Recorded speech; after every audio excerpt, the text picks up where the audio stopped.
Okay. First I'm going to lay down some, I'm going to wrap the ribs in these after they're cooking. So I'm going to get a piece that'll take care of both racks. And I'm just going to lay that.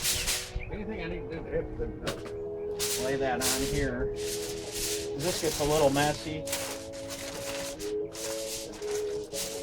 And then I'm going to grab these ribs and cut the end off at the wide end because they're easier to get out that way. And I'm going to save this juice because I'm going to put the juice in the I'm just going to put the juice in the water when we start cooking. Oh, cool. So here we go. Hey! Hey!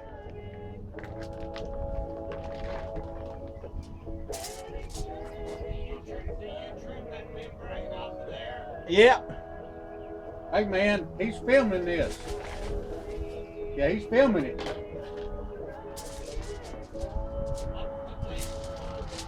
Yes. You and Wilson both. You and Wilson both. Yeah. Yeah, let me go over. Okay.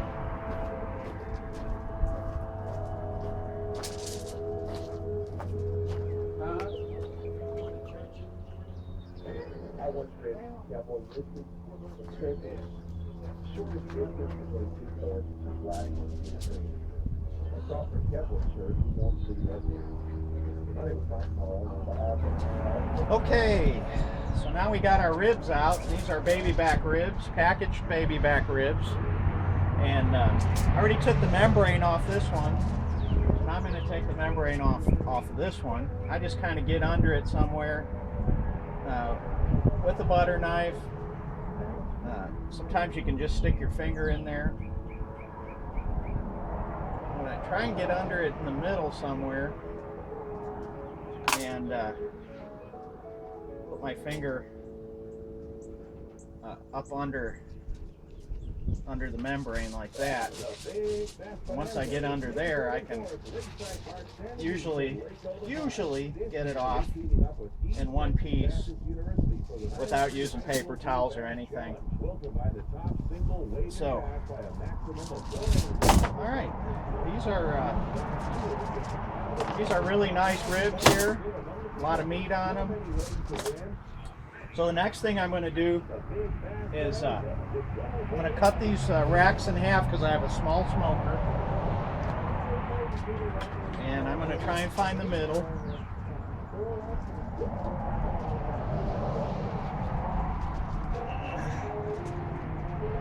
And just cut them between the bones. Nothing fancy.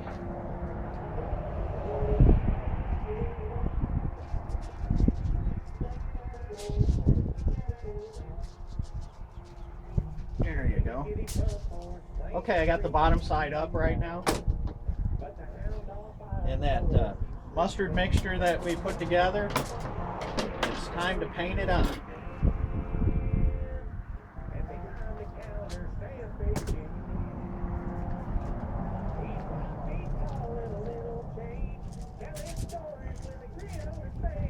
You could use a little more molasses in it if you want to. I think normally I have mine just a little darker than that, but this ain't rocket science. The best flavor comes from the smoke and the cooking process. So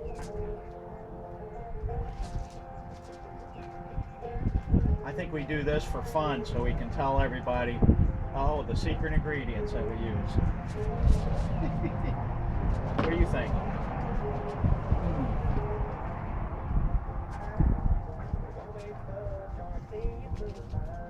All right, so now that they're coated, we're gonna sprinkle some rub on.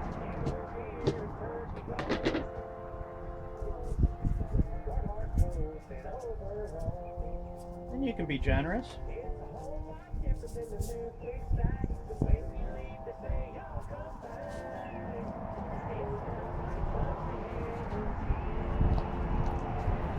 And the reason you take that membrane off is you wouldn't get any of the spice flavor into the meat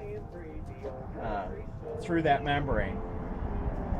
So, and that's especially important if you're gonna take your ribs and leave them overnight, which some people do. They leave them overnight in this and cook them in the morning. So, I haven't tried that marinating yet. Now I'm turning these over. See how that sticks to it? Boy, it smells good already. I'll paint this side and do the same thing.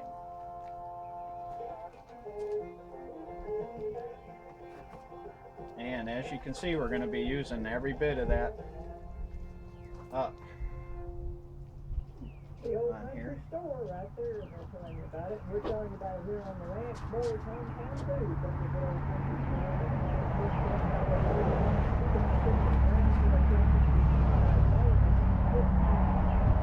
All right, empty it out.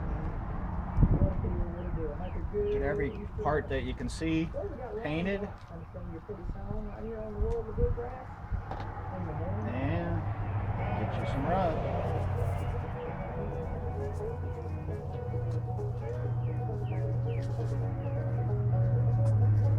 Got bluegrass playing in the background. What could be better? I guess I could have a bottle of beer in my hand. That's the only thing that would be better.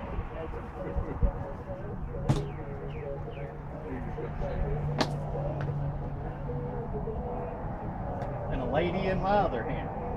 But no, I'm messing with ribs right now. It's kind of messy that way. Okay.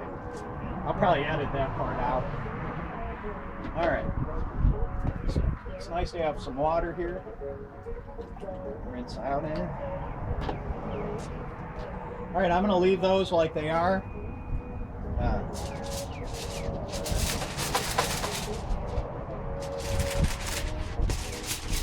And we're going to go tend to the fire.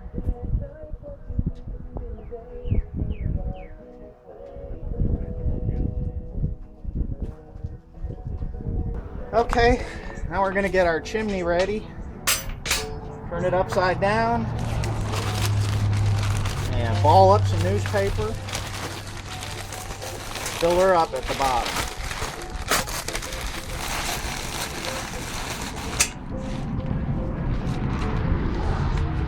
And when we get this fire ready, we're going to be putting about, today's going to be a nice warm day, so you don't need a lot of coals to get this fire started. So I'm going to use about 20 to 25 briquettes to get this started. And you'll see why I'm only using a few briquettes in just a minute. So there we are. Again, this isn't science, so if about 20, that's 5, 10, 15, 20, 25, oops.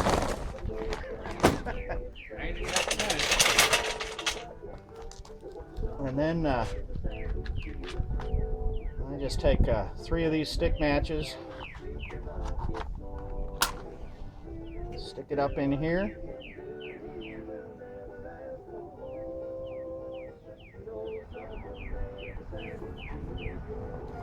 And we wait until these coals get white hot. Okay, while the coals are getting started, I'm gonna get the bottom of this. This is a fire pan. I have a grate I bought to put in the bottom to get a little more airflow. There are some there's some indents in here that give airflow, but this gives a little bit better. And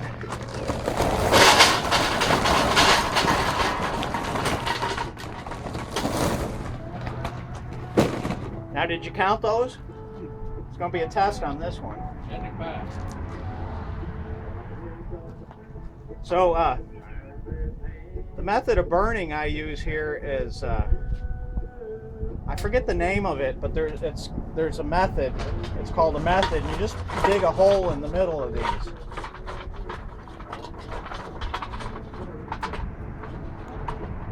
And you put your hot coals in the middle. And what they'll do over time is they'll burn out.